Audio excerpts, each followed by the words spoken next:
하나님 말씀은 신약성경 갈라디아서 1장 13절에서 14절인데요. 15절까지 우리 같이 읽겠습니다. 신약성경 302쪽에 있습니다. 갈라디아서 1장 13절에서 15절 함께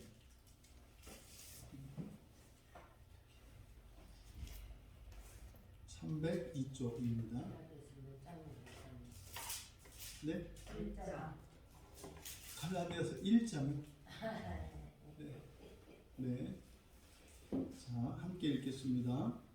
내가 이전에 유대교에 있을 때에 행한 일을 너희가 들었거니와 하나님의 교회를 심히 박해하여 멸하고 내가 내 동족 중 여러 연갑자보다 유대교를 지나치게 믿어 내 조상의 전통에 대하여 더욱 열심히 있었으나 그러나 내 어머니의 태로부터 나를 택정하시고 그의 은혜로 나를 부르신 이가. 아멘. 예, 하나님의 교회를 박해하던 바울이라는 제목으로 주보에는 사도 이렇게 되어 있죠. 예, 사도 이렇게 하셔도 좋습니다. 하나님의 교회를 박해하던 바울이라는 제목으로 말씀의 은혜를 나누고자 합니다. 우리말 성경에는 주로 신약 성경에 이제 가장 결정적인 실수 중에 하나가 접속사를 생략한 거예요. 그러니까 왜 그랬는지는 정말 모르겠어요. 왜 그랬는지. 그래서 왜냐하면이라고 하는 접속사가 그러니까 빠져 있어요. 그러니까 이게 이제 영어 성경 탓이라고 말씀을 드렸지 않습니까? 그러니까 왜냐하면이라고 하는 접속사는 생략을 해도 되는 게 아니에요. 왜냐하면이라는 말이 있고 없고 차이가 엄청나거든요. 왜냐하면이라는 것은 이유를 나타나기 때문에 앞문장과 뒷문장이 흔히 말해서 주절과 종속절, 그러니까 말하고자 하는 바가 뭔지가 달라진단 말이에요. 왜냐하면이 빠지면. 그래서 이제 자꾸 제가 왜 이 말씀을 드리냐면 성경을 이렇게 이제 강해를 하면서 여기 또 이제 왜냐하면이 빠졌습니다 이렇게 반복을 하는데 이제 짜증내지 마시라고. 자꾸 왜 저렇게 성경을 틀렸다고 하나 이러지 마시라고. 오늘 낮에 어떤 그 유명한 교회 목사님이 지난 주일날 설교하셨는데 설교 제목이 그 원어 성경을 너무 이렇게 모아는 목사들 이렇게 가지고 설교를 하셨어요. 그래가지고 원어 하지 마라 이렇게 얘기를 하시더라고요. 그래서 교인들을 휘어잡으려고 원어를 얘기한대요. 당신들은 모르지 않느냐? 당신들이 헬라어고 히브리어를 아냐? 나밖에 모르니까 나는 무조건 맞으니까 내 말만 들어라. 이런 식으로 이제 한다는 거예요. 그렇게 하면서 뭐 원어 뜻도 자기가 아니까 자기 마음대로 막 한다는 거예요. 그래서 뭐 여기서는 이렇게 얘기하고 저기서는 저렇게 얘기하고 그러면서 결국에는 무슨 얘기 하시는지 모르시더라고요. 이제 성경은 그러니까 하나님이 우리가 이제 성경을 보면 왜 히브리어라고 하는 언어를 그러니까 왜 아브라함을 택하셨는지 사실 언어 때문인 것으로 보여져요. 언어 때문. 그리고 그 히브리어와 그리고 그 헬라어가 사용되어지는 때에 이제 예수님이 오셔서 물론 이제 예수님은 아람어로 이제 아람어와 헬라어를 같이 쓰셨고 그때 가나안 지역에는 그 헬라 말은 이제 공용어고 실제로 이제 아람어는 일반적으로 쓰는 말이었거든요. 우리로 말하면 이제 한자가 헬라어고 아람어는 그 언문이었던 거죠. 그게 이제 그 시대 그래서 아람어와 헬라어가 이제 같이 쓰이던 이제 그 시대에 예수님 오셨던 거거든요. 근데 그거를 이게 이제 뭐 예수님이 오신 그 때에 의미를 부여한다면 이 언어와 관련이 돼 있어요. 그래서 헬라어라고 하는 언어와 히브리어라고 하는 언어를 보면 그것을 그러니까 헬라어로 쓰여진 이 신약 성경 이것을요 다른 나라 말로 쓰려고 하면요 굉장히 길고 장황하게 풀어서 써야 됩니다. 우리나라 말은 절대로 우리나라에는 예수님이 오실 수가 없었어요. 왜냐하면 우리말은요 되게 헷갈려가지고요 이렇게 끝을 올리느냐 내리느냐, 인상을 쓰면서 얘기하느냐 웃으면서 얘기하느냐, 빈정거리느냐 뭐 했다 의미가 다 달라지거든요. 똑같은 말을 해도 어느 때에 누가 누구에게 어떤 식으로 말했냐에 따라서 다 달라요. 알았지라는 말도요, 선생님이 애들한테 설명 잘 하면서 알았지 이렇게 할 때 하고, 알았지 이렇게 할 때 하고, 알았지 이렇게 다 달라요, 이 의미가. 그러면 성경이 전달이 안 돼요, 하나님의 뜻이. 근데 헬라어와 히브리어라고 하는 이 언어는요, 굉장히 정확하게 그 의미가 전달이 됩니다. 굉장히 그 의미가. 그래서 헬라어와 히브리어로 성경이 쓰일 수밖에 없었겠구나 라고 생각을 하게 돼요. 그래서 우리들은요, 어쨌든 하나님이 두 언어를 선택하신 것은 특별한 이유가 있어요. 우연의 산물이 아니에요. 그래서 헬라어로 된 이 신약 성경과 히브리어로 된 구약 성경을 기준으로 해서 각 나라 족속의 방언, 그러니까 각 나라의 언어들로 번역을 해 나가는데, 그 언어들을 가지고 성경의 원본에 맞도록 계속 번역해 나갈 때 뭐가 바뀌겠어요? 말이 바뀌어요. 말이 바뀌고 언어의 개념이 바뀌고, 그러면 말이 바뀌면은 생각이 바뀌고 깨달음이 달라진다고 그랬잖아요. 결국에는 그래서 성경 가지고 막 실험을 할 때 그 나라의 언어들이 정교하게 되어지고 의미들이 바로잡히고 하면서 결국에는 그 나라에 있는 모든 사상과 가치관들이 성경으로 돌아오게 돼 있어요. 놀라운 사실이죠.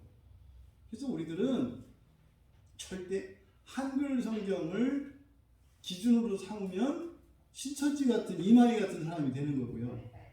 신천지라고 하는 보통 이단들이 그래요. 이단들은 이거 요게 개혁 개정이라고 하고, 요 이전에 옛날에 쓰던 한글 성경을 개혁 한글이라고 하는데, 개혁 한글을 세계 최고의 성경으로 꼽아요, 그 사람들은. 그러니까 한국 사람 입장에서 기분 좋아요.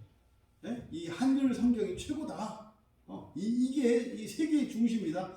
기분은 좋은데, 그러면은 헬라어로 말씀하신 예수님은 어떻게 되냐 말이에요.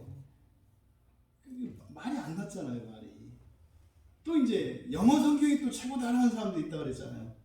또 영어 성경 중에서도 영어 성경은 한 70개 번역본이 있어요. 영어로 된 성경이. 번역본이. 근데 왜 그런 게 있어요? 계속 하는 거거든요. 근데 그 중에서 이제 무슨 킹제임스 버전만 진짜다. 그래가지고 또 이제 그런 사람들이 있고, 그게 또 이제 우리나라에 수입되어서 그거 킹제임스 버전을 번역한 한글판이 진짜다.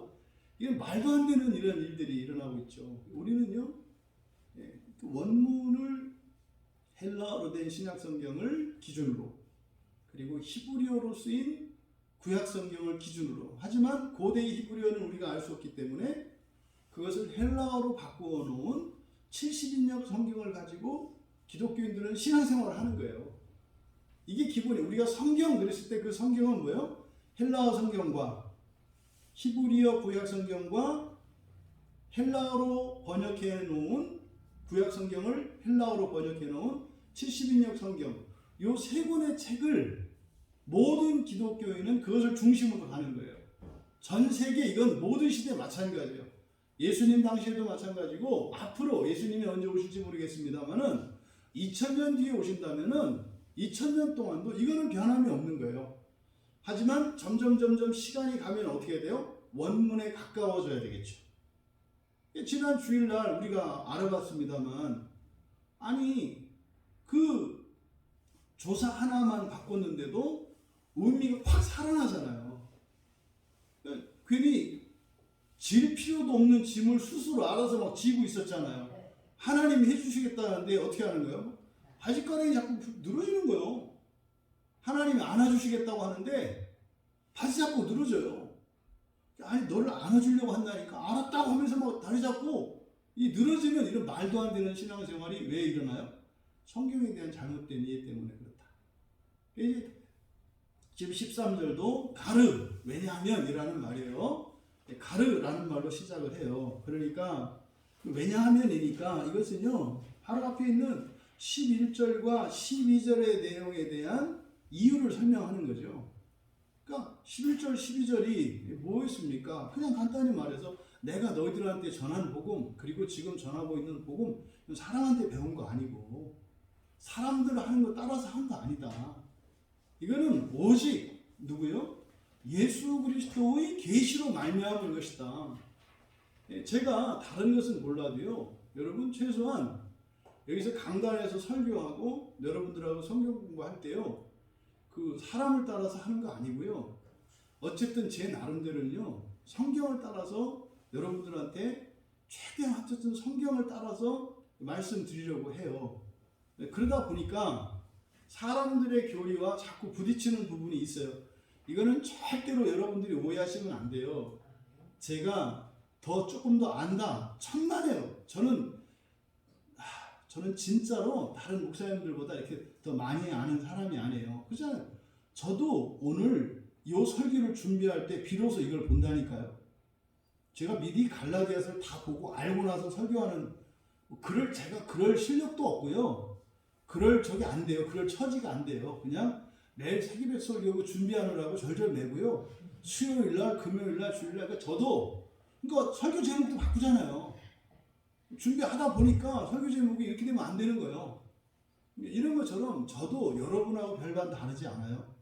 대신 제가 어쨌든 광야교회 담임 목사로서 하나님이 세우신 이 광야교회에 모이는 교인들을 어쨌든 하나님의 말씀을 갖고 인도해야 되는 사명이 있기 때문에 제가 설교 준비를 하는 것 뿐이죠. 설사 저에게 부족한 것이 있거나 실수가 있다면 우리의 목자 되신 예수 그리스도께서 성령으로 말미암아 저를 인도하세요. 틀린 거 가르쳐 주시고 또 뭐 우리 교인들이 알려주잖아요. 우리 오늘 새벽 설교 때도 저는 로마서 5장이라고 말을 했는데 제가 창세기 5장이라고 말을 했더라고요. 저는 로마서 5장이라고 한 줄 알았어요. 근데 그거 아니라고 그래서 뭐 제가 생각이 나나요? 나는 로마서라고 했는데 창세기라고 했더니 근데 확인해 보니까 창세기라고 했더라고요. 그러니까 이런 것처럼 이게 우리가 서로 잡아주면서 간다 이 말이죠. 그러니까 성령 하나님을 의지하고 우리는 성경만 따라서 가겠습니다 라고 믿음으로 갈 때 설사 우리의 무능력이나 실수조차도 하나님께서는 어떻게 해요? 오히려 그것을 은혜의 도구로 사용하신다. 그러니까 실수에 대해서는 두려워하지 마라. 뭐요? 순결. 그리고 오직 믿음으로 또 하나님의 은혜를 의지하면서 가면 돼요. 그러니까 우리는 반듯하게 갈 수가 없어요. 우리 자체가 이렇게 술 취한 사람처럼 왼쪽으로 2번, 오른쪽으로 5번 뭐 이렇게 왔다 갔다 하는. 근데 중요한 건 뭐예요? 중심만 잃지 않으면 돼요. 네?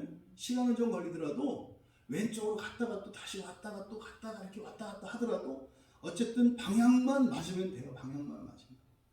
그러니까 우리들은 오직 성경으로 간다. 성경으로 간다. 그럼 지금 여기서 바로 바울 사도가 했던 고백, 이게 제가 굉장히 위로를 받고 용기를 얻는다니까요. 이런 마음이 나만 그런 게 아니라 사도들조차 그러셨구나. 그런 거구나. 이거를 이제 우리가 알겠다니까요. 그러면 그렇게 바울 사도께서 나는 사람한테 배운 거 아니야. 사람들 따라서 내가 너희들한테 이렇게 전하는 거 그런 거 아니야. 나는 오직 예수 그리스도의 계시로 말미암은 그 복음, 그걸 너희들한테 전하는 거야. 이거는 그냥 바울 사도의 생각이잖아요. 바울 사도의 생각이잖아요. 근데 지금 갈라디아에 있는 이 교인들은 어떤 사람들이에요? 처음에는 바울 사도의 말을 믿었던 사람들이에요. 그렇게 받아들였던 사람들이에요. 근데 이 사람들이 어떻게 했어요? 돌아섰다고요. 다른 이상한 얘기를 하는 사람들 얘기를 듣고 돌아섰어요. 그런가 봐요. 여러분이 누군가를 믿었어요. 근데 그 사람을 지금 안 믿는 상태예요. 그 사람에게 나는 사람들한테 들은 거 말고 그리스도로부터 들은 그 계시만 전해. 그 얘기 옛날에도 들었거든요. 근데 옛날에 그 말을 듣고 그 말을 따라서 오다가 이 사람들이 다른 복음을 전하는 자들이 들어와가지고 이 사람들에게 엉뚱한 길로 다시 이렇게 빼갔단 말이에요. 거의 다 내가 똑같은 얘기를 해봐야 효력이 없죠, 이제는. 그래서 그것이 사실이라고 하는 것을 이 갈라디아 교인들에게 말해서 설득할 필요가 있는 거예요. 그러니까 상대방이 속아서 가고 있는 것은요, 고칠 재간이 없어요. 왜냐하면 그 사람은 사실을 거짓이라고 믿고 거짓을 사실이라고 믿어요. 믿음의 문제거든요. 그렇잖아요. 자기가 이렇게 믿기로 결정한 것은요, 이거 설득되는 게 아니에요. 그러니까 아까 뭐 제가 서두에 어떤 목사님 얘기를 했습니다만 기가 막힌 거예요. 그 설교를 들으면요, 정상적인 사람이라면 결국 이분이 지금 한계에 봉착하고 있구나. 보세요. 원문으로 쓰여진 성경도 부인하면요, 이거 번역 성경 부인하는 거 일도 아니잖아요. 원문 성경도 정확하지 않다고 말을 하는데, 그러면은 이것도 개혁 한글판에서 개정판 나왔잖아요. 우리말 성경도 지금 뭐 공동 번역이면 여러 가지 번역본들이 있잖아요. 그러면 싸움밖에 더 나겠어요? 저 이단들은 개혁 한글이 진짜다. 그것도 지금 이제 요 개혁 개정을 쓰는 자칭 정통교회라고 하는 사람들은 아니다, 개혁 개정이 진짜다. 그럼 또 아니다, 뭐 쉬운 성경이 더 낫다. 아니다, 새 번역이 더 낫다. 아니 뭐 표준 새 번역. 싸움밖에 더 나요? 뭐 말이 아니잖아요. 말이 안 되잖아요. 성경은 하나예요, 하나. 그러니까 이렇게 그냥 이성적으로 들으면 막 다른 사람들을 비난해요. 아니, 원문 설교를 하는 사람은 박수를 치고, 내가 그렇게 못하지만 여러분, 어쨌든 성령께서 우리의 부족을 잡아서 이렇게 하실 겁니다. 오케이. 맞죠. 근데 사실은 성경 주해를 안 하면, 원문을 보지 않으면 틀리다니까요. 성경 내용을 다르게 가르친다니까요.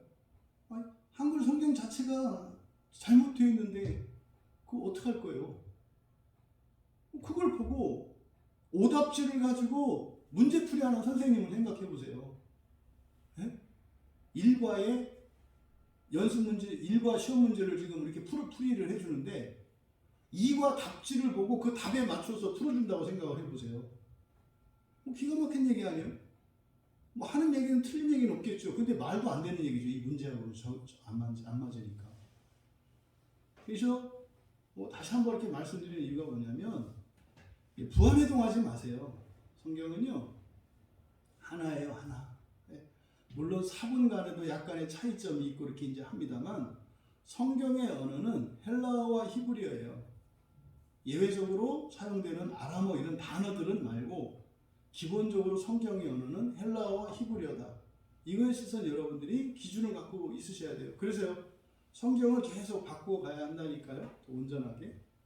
그러니까 지금 여기서 바울 사도가 말씀하시는 내용이 그런 거죠. 나 누구 선생한테 배웠고 누구한테 배웠고 이런 게 아니라 옛날에 사실은 본인이 그랬죠. 여기서 바로 앞에 12절에서 11절과 12절에서 이야기했던 사람을 따라서 사람에게 배운, 이게 무슨 말이겠어요? 예전에 본인이 배웠던 것을 말하는 거죠. 원래 사도 바울의 스승님이 강할리예요. 강할리. 우리나라로 얘기하면 서울대학교 출신이거든요. 우리로 말하면 바울 사도가. 그러니까 유대의 최고의 랍비였다고요. 그분이 가말리엘이라고 하는 분이에요. 그런데 그분을 뭐라고 얘기한 거예요? 사람이라고 얘기한 거예요.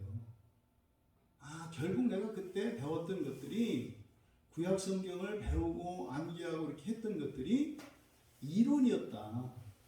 사람이 주장했다. 이 얘기를 하는 거죠. 그런데 지난번에 내가 너희한테 전했던 복음, 지금도 전하고 있는 복음, 이건 그거하고 달라.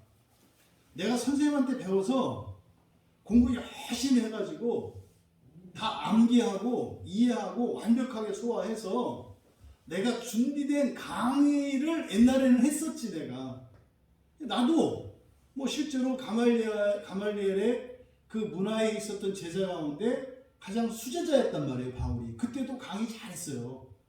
잘 가르쳤다고요. 그러니까 그때도 많은 사람들에게 영향력을 엄청 끼쳤던 사람이에요. 근데 그때와 다르다는 거죠. 지금 내가 전하는 건 말이지 예수 그리스도의 계시로 말미암다는 거는요 예전과 달라요. 어떨 때 나도 잘 이해 못하는 건데 그냥 너희들한테 말하는 것도 있어. 이런 말이거든요. 옛날에 바울 같으면 상상도 할 수 없는 얘기예요. 어떻게 자기가 모르는 것을 전해요? 종종 교회 목사님들이 그런 얘기하는 분들이 있어요. 특히 감리교나 이쪽에서는 자기가 행하는 것, 자기가 할 수 있는 것만 전해라 그래요. 하하. 그 은근히 맞는 것 같죠? 그거잖아요. 저 할 도리를 하고 나서 도리를 가르쳐라. 이게 인간적으로 말 되는 것 같잖아요. 그거는 이 세상의 선생들이 하는 얘기예요. 하나님의 말씀은요, 덜 된 자가 진리를 가르치면서 가르치는 게 아니라 저도 배우는 거예요. 그러니까 진리는 가르치는 게 없어요. 제가 여러분에게 뭘 가르쳐요? 뭐가 더 낫다? 저도 설교를 합니다만 저도 똑같이 설교를 들어요. 여러분처럼. 그러니까 저도 설교를 듣는 사람이고요. 우리 가운데 누군가가 전해야 하니까 목사로 택함을 받아서 이렇게 전하는 것 뿐이지 저는 이 말씀 앞에 이 말씀 위에 선 사람이고 다 되었다. 거짓말이에요. 그럴 수 없어요. 지금 바울 사도가 하는 얘기가요. 그런 거예요. 여러분들이 앞에서 예수 그리스도의 계시로 말미암은 거다라고 하는 이 말씀의 의미를 나는 하나님이 하라는 대로만 한다. 이게 무슨 의미예요? 인간적으로는 때로는 모르는 것도 전한다 이 말이에요. 모르는 것도 전해. 아니 지금 뭐 부활이 뭔지 알아요? 본 사람이 없는데 부활 하잖아요. 그러면요. 그러니까요. 부활 얘기를 안 해요. 왜요? 자기가 한 것만 전하라며요. 아직 부활이 안 됐으니까 못 전해요. 그럼 하나님 나라도요. 전할 수가 없어요. 하나님 나라 아직 안 왔다고요. 근데 또 안 할 수는 없거든요. 너무나 중요해서. 그러니까 어떻게 해요? 그냥 온거로 만들어버려요. 왔다는 거예요. 어디에? 여기가 왔대요. 누누이 말씀드리잖아요. 그 하나님 나라, 만약에 교회가 하나님 나라라면 나는 교회 안 다니고 하나님 나라 안 간다니까요. 아니 교회 같은 데가 하나님 나라면 여러분 가겠어요? 모르겠어요. 여러분 전 안 가요. 이 세상에 어떤 좋다는 교회요? 좋은 사람은 한없이 좋고 안 좋은 사람들은 한없이 나빠요. 이게 원래 이 세상의 정체성이에요. 아직 오지 않았어요, 여러분.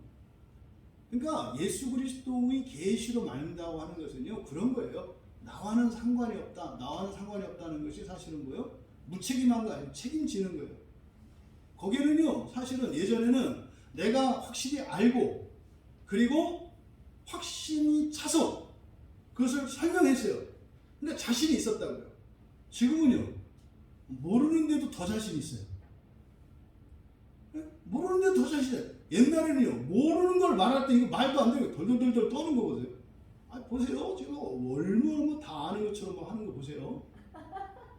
이거는 제가 알아서가 아니에요. 믿기 때문이죠. 믿기 때문이죠. 그러니까 이제는 정말로 용기가 생겼고요. 믿음이 더 생겼. 왜요? 성경을 따라가면 성경에 답이 나오더라고요.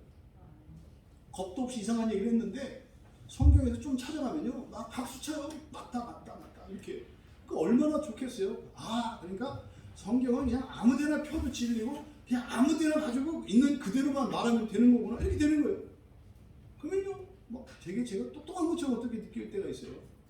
사람들이 다 이거를 옛날부터 알았다고 생각하겠네. 아니에요. 그냥 있는 그대로 전하는 것뿐이에요. 지금 바울 사도가 그 이유를 지금 설명하는 거예요.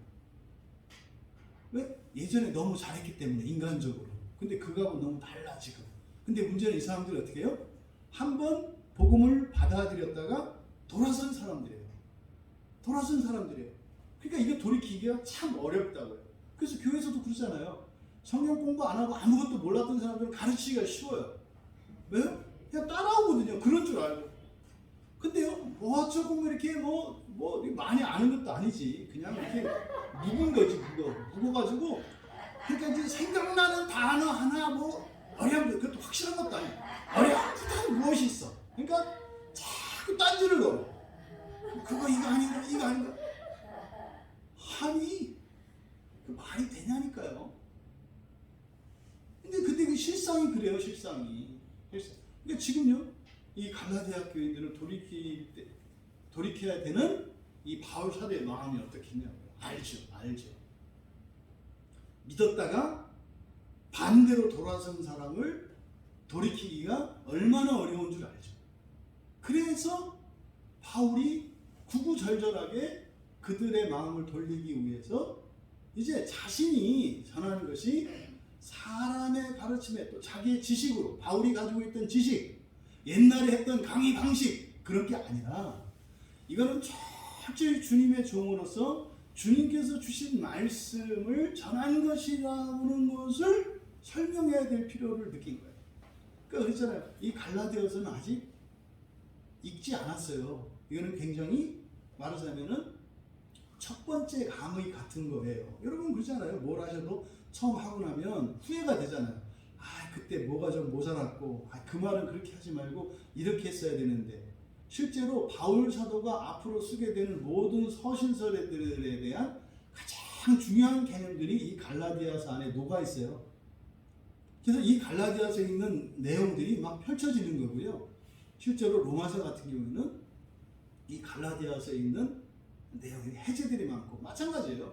뭐 골로새서, 에베소서, 빌립보서, 뭐 할 것 없이 뭐 디모데전서, 후서, 뭐 디도서, 모든 서신서들 안에 이 갈라디아서에 있는 이 내용들이 풀어지는 거예요. 이렇게.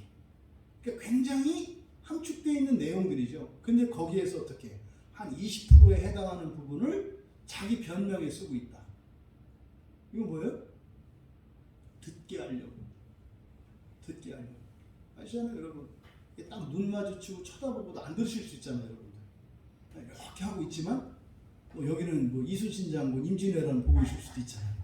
우리에게는 그게 있단 말이에요. 어떻게 초롱초롱 해서 이렇게 아주 생생하게 어떤 생각할 수 있잖아요. 그래서 바울 사도가 이렇게 설명을 하는 거예요. 사실 쭉 뒤에 있는 내용들은 얘기하려는 게 뭐예요? 사람의 말로 듣지 마라. 예수님의 말씀으로 들어라. 하나님의 말씀으로 들어라. 이게 말은 쉬운데 듣는 이들의 마음이 그렇게 안 바뀌는 거예요. 왜? 마음이 딱 닫혀버리면 안 들리게 돼요. 들어도 이해가 안 되고 이해하고 싶지도 않고. 그래서 지금 왜냐하면 이렇게 시작하는 거예요. 그러니까 여기서부터 이제 그 이유를 설명하는 건데요. 그러니까 나는 사람의 생각이 아니라 정말 예수님께서 주신 그 계시를 따라서 너희들에게 전하는 것 뿐이야. 왜? 왜냐하면 말이지, 봐라, 내가 이러 하니까, 이게 내가 그냥 내 생각이나 내가 배운 거겠어? 옛날에 했던 거 다른 거잖아. 이 얘기를 하려고 하는 거죠. 그럼 여기 13절과 14절에서는 과거 유대교인이었을 때 열심을 내던 그 이야기를 압축해 놓은 거예요. 13절과 14절은 과거에, 그러니까요, 예수님을 만나기 이전까지 살았던 자신의 과거를 이 두 절로 압축해 놓은 거죠. 그러니까 짧은 두 문장입니다만 사실은 여기는요, 바울이 그동안 살았던 인생 전체를 함축해 놓은 거예요. 이게 자기 인생을 이 두 문장으로 13절과 14절 두 절로 요약한 거라고요. 옛날에 자기의 인생을. 그리고 이제 15절부터 17절까지는 이제 그 사이죠. 14절에서 15절 사이에는 시간적 공백이 있어요. 그 사이에 시간적 공백이 있어요. 그리고 이제 15절에서 17절은 이제 예수님의 계시를 받고 이방인의 사도로 부르심을 받아서 이제 확신을 갖게 되는 것까지가 17절까지의 내용이에요. 그리고 이제 18절과 19절에서는 이제 자신이 사도로 부르심 받았다는 것을 확신하고, 그래서 사도들의 제일 좌장격인 베드로 사도를 만나러 가요. 확인받으러 간 것이겠고, 또한 자기도 예수님으로부터 사도로 부름받았다는 것을 알리기 위함이었겠죠. 그래서 그때 베드로 사도와 예수님의 동생인 야고보, 이 야고보는 예수님의 동생인데요, 예수님을 믿지 않았어요. 약간 정신병자 취급했고요. 그러니까 지금은 정신병자고, 그때 당시에 정신병자는 귀신 들린 사람이에요. 그러니까 예수님의 동생들은 예수님이 귀신 들렸다고 생각을 했단 말이에요. 그러다가 예수님이 십자가에서 죽으시고 나서도 안 믿어요. 근데 예수님의 동생들이 예수님이 살아계신 하나님의 아들이라는 것을 믿게 되는 게 언제냐면 오순절 성령 강림 사건이에요.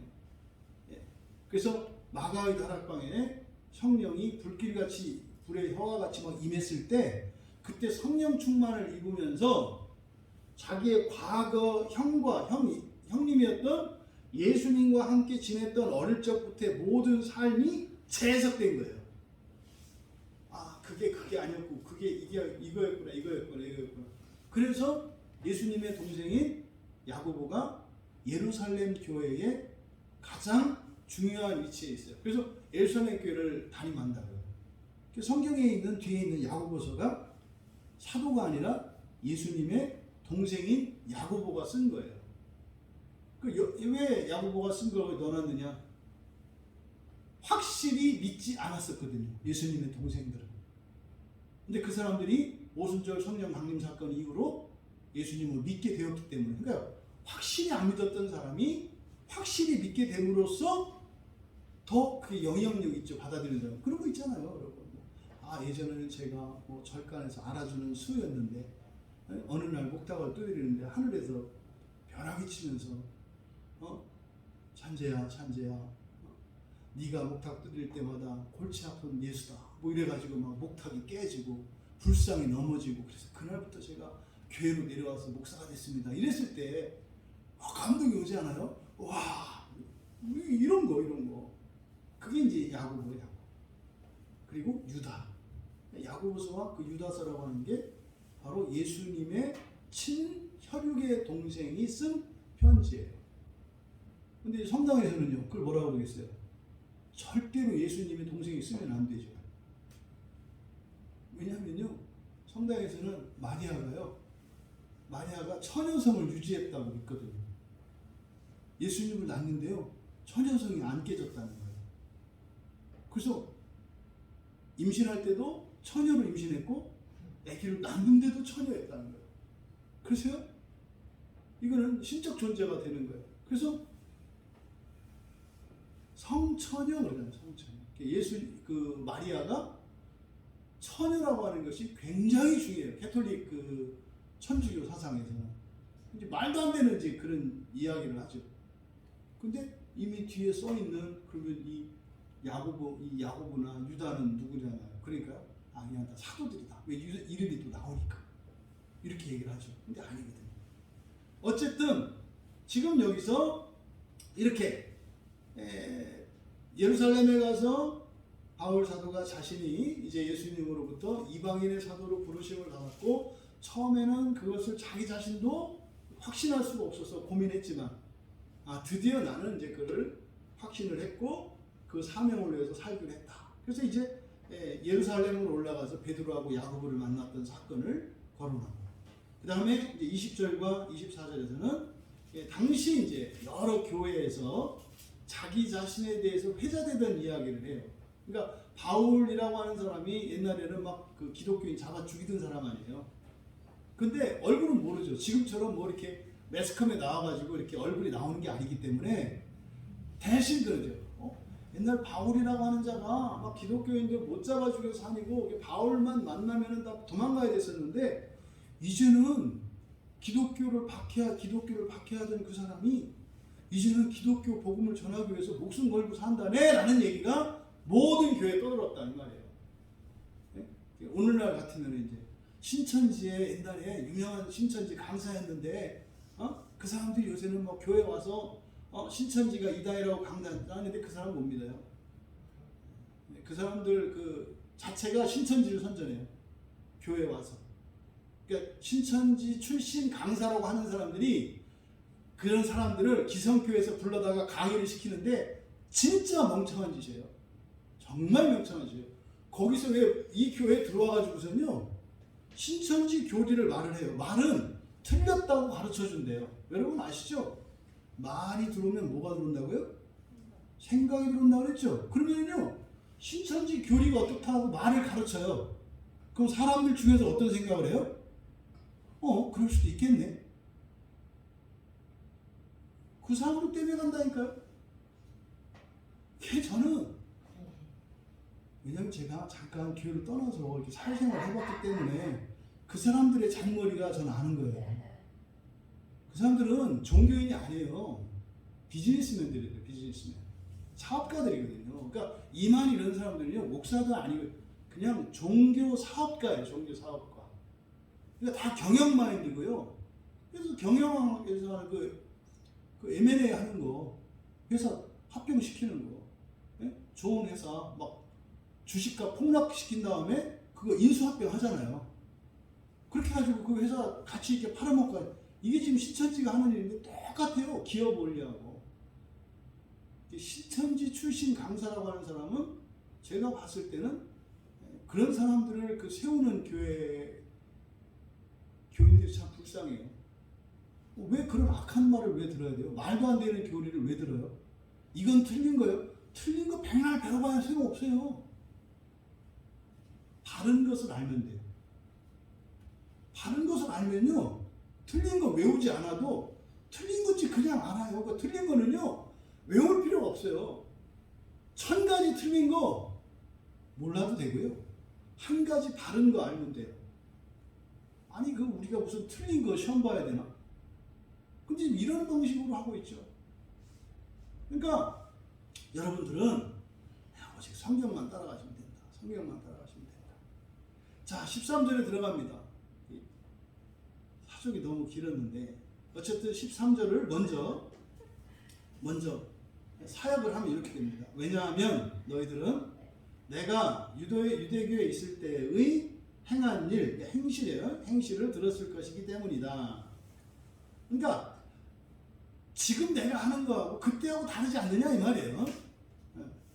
그때 내가 옛날 유대교에 있을 때 내가 했던 행실을 너희들은 들었기 때문이다. 들었기 때문에 내가 사람의 말로 하는 게 아니고 사람들한테 배운 거나 사람을 따라서 하는 게 아니라는 것을 알 거다, 이런 얘기죠. 왜? 그때 나는 하나님의 교회를 박해하고 파괴하는데 특신이었다. 뭐 이렇게 큰 의미상의 변화, 뭐 차이는 없어요. 그대로 보셔도 돼요. 그러면 13절에서 유대교에 있을 때 나의 행한 일, 지금 우리말로는 이게 설명이 잘 안 되는데요. 그러니까 잘 안 나타나는데요. 헬라어 성경, 그러니까 헬라어를 아는 사람들이 이 13절을 읽으면은요, 바울 사도가 무슨 말을 하려고 하는지 확 알아요. 왜냐하면 첫 번째, 여기서 이전에 유대교에 있을 때 행한 일 이렇게 돼 있잖아요. 여기 행한 앞에 나의라는 말이 있어요. 나의 행한 일. 우리말 성경에서는 이게 별로 중요하지 않으니까 그냥 빼버렸는데 나의 행한 일 이렇게 되어 있거든요. 나의 행한 일. 그러면 여기서 나의 행한 일이라고 하는 것은 원래는 그쵸? 소유격을 써야 되잖아요. my work 이렇게, 그쵸? 나의 일 이렇게 써야 되잖아요. 근데 헬라어 원문은 어떻게 됐냐면요, 나를 일을 이렇게 돼 있어요. 나를 일을. 근데 이건 헬라어는 이게 가능해요. 왜냐면 영어는 I, my, me, 그래서 주격, 소유격, 목적격 이렇게 되어 있잖아요. 근데 헬라어는요, my, 나의라고 하는 이 소유격 대명사가 있는데 그것에 또 목적형도 있어요. 목적하고 쓸 때는 목적형으로 쓰여요. 근데 이건 강조할 때 쓰거든요. 근데 우리말로 한다면 나를 행한 일을 이렇게 되어 있다는 말이에요. 원래 뜻은 무슨 뜻인데, 나의 행한 일이라는 말을 나를 행한, 내가 나를 행한 일을 이렇게 썼다는 말이에요. 그러니까 이거는 헬라어를 보는 사람들은 이 나의 행한 일이라고 해서 바울 사도가 뭘 말하려고 하는지 알아요. 내가 그때 했던 일은 행위가 중요한 게 아니에요. 그건 뭐였다는 거예요? 자기의 생각이었고 자기의 신앙이었다는 거예요. 일치된 거였다는 거예요. 이거를 지금 강조하는 거예요. 나를 행한 일을 이렇게 쓴 것은. 그러니까 그냥 내가 모르고 한 것도 아니고 뭐 불확실한 것도 아니고 확실해서 내가 선택해서 적극적으로 옳다고 믿고 한 일이다 이 말이에요. 그게 나를 행한 일을 이렇게 써놨어요. 그 다음에 유대교라는 말을 써요. 유대교. 여기서 유대교라는 말이 여기 13절과 14절에 딱 성경에 두 번만 쓰여요. 이 유대교라는 말이. 우리도 유대교라는 말을 쓰잖아요. 근데 이 유대교라고 하는 유다이스모스라는 말이거든요. 이 유다이스모스라고 하는 이 말은 성경에 딱 2번 쓰이는데 이건 누가 쓰는 거냐면요. 이방인들이 유대인들의 그 종교와 그들의 생활 방식을 경멸적으로 나타낼 때 쓰는 말이에요. 원래 그리스도인이라는 말이 원래 좋은 의미가 아니었다고 그랬죠. 그러니까 우리로 말하면 이거 이렇게 나사 빠진 놈들, 그리스도인이라고 하는 이 말에 그때 당시에 사용되었던 원래적인 의미는 그리스도인 하면 뭐예요? 약간 나사 빠진 놈들 이런 뜻이에요. 그러니까 제약관리 못하는 놈들, 이게 그리스도인이라는 의미거든요. 그러니까 안디옥 교회에서 그리스도인이라는 말이 붙여졌을 때 뭐냐면요, 아니 누가 지껏 뺏어가는데 그거 내줘. 한 대 맞았는데 참아. 그러니까 그 다음날 또 맞아. 그러니까 당신 어제 그런 거 나 맞을 줄 알았어. 아니 맞아도 가만히 있는데 사람이 다음날 또 때리지. 그러니까 이거는 저 사람 잘못이 아니라 당신 잘못이야. 안디옥 교회 교인들이 그러고 살아요. 그래서 아유 저놈들은 뭐 쓸개도 없고 뭐 하나 빠진 놈 이상한 놈들이야. 이게 그리스도인이라는 말이에요 원래. 그래서 굉장히 비아냥거리는 말이거든요. 이 유대교라는 말이 마찬가지예요. 그래서 이 유대교라고 하는 말들은 실제로 당시의 유대인들이 얼마나 거드름을 펴요. 지들이 뭐 하나님의 선민이라고 그래가지고, 그 뭐 유대의 혈통을 가지고 살아가는 게, 여러분 생각해보세요. 얼마나 보기 싫었으면 전 세계가 유대인들을 죽이는데 이렇게 혈안이 됐겠냐고요. 잖아요. 전 세계에서요, 전 세계 세계사에서요, 강대국이고 힘 좀 썼다고 하는 나라 치고요, 유대인을 학살하지 않은 나라가 없어요. 전 세계 강대국 중에. 그래서 유대인들이 만든 강대국이 어디예요? 미국이에요. 미국이라는 나라는 유대인들이 만든 강대국이에요. 그래서 미국의 배경에는 유대인들이 다 있죠. 유대인들. 근데 미국이 생기기 이전까지 유대인에 대한 학살은 계속됐었어요. 이게 뭐 독일만 여러분 아시는데 독일뿐만이 아니에요. 유럽에 있는 많은 국가에서 끊임없이 유대인들을 막 살해하고 박해하고 하는 일이 있었고요. 그리고 사실은 히틀러보다도 더 많이 죽인 게 제가 알기로 스탈린이에요. 이거 어마어마하게 죽였어요. 공산주의자 할 때도 마찬가지고요. 왜 그래요? 충청도 말로 밑간 맞았어요. 밑간 맞았어요. 중고 없으시 미워. 저만 잘난 체하고 지들만 막 이래. 그러니까 유대인들은 그게 있었어요. 그래서 그 유대인들을 이방인들이 경멸적으로 보는 말이 유대교예요. 그러니까 바울이 지금 자기가 뭐라 그래요? 자기의 과거를 부끄러운 과거로 얘기를 하는 거예요. 옛날에는 영광스러운 신분이라고 생각했는데 유대인이라는 게 지금 알고 보니까 뭐가 되는 거예요? 굉장히 부끄러운 삶이었다는 것을 유대교라는 말을 통해서 고백하는 거예요. 그러니까 이걸 이 편지를요 유대인들이 딱 읽으면 딱 걸려요. 어떻게 우리나라 그러잖아요. 일본 사람들을 말할 때 우리가 뭐라고 해요? 뒤에다가 놈자를 붙여드리잖아요. 그렇죠? 놈들 이러잖아요. 근데 거기다가 제가 이제 한국 사람인데 신문에다가 글을 쓰는데 그런 거예요. 한국 놈들 난리 나잖아요. 근데 지금 이 유대교라고 하는 게 그런 거예요. 우리 식으로 하면 한국 놈들이라고 쓴 거예요. 내가 한국 놈들로 있을 때. 그러니까 굉장히 이게 강한 말이라고요. 자기 비하하는 거고 자기뿐만 아니라 어떻게 해요? 유대교 전체를 굉장히 비하하는 말이에요. 근데 이거를 유대교를 그렇게 자기가 유대교인이었다 이렇게 말하는 거죠. 그리고 여기에 행한 일이라고 번역된 이 말이 주로 행실로 번역되어 있어요. 행실.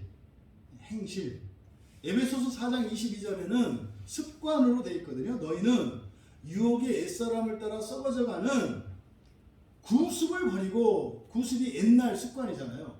습관으로 번역되어 있어요. 에베소서 4장 22절에는. 근데 대부분 이 단어는 디모데전서, 뭐 히브리서, 베드로전서, 뭐 여기에 거의 행실로 번역돼 있어요. 행실. 이게 뭐냐면 아나스트로페라는 말이거든요. 아나스트로페가 무슨 말이냐면 이거는요 자기의 가치관과 자기의 신앙에 따른 행위예요.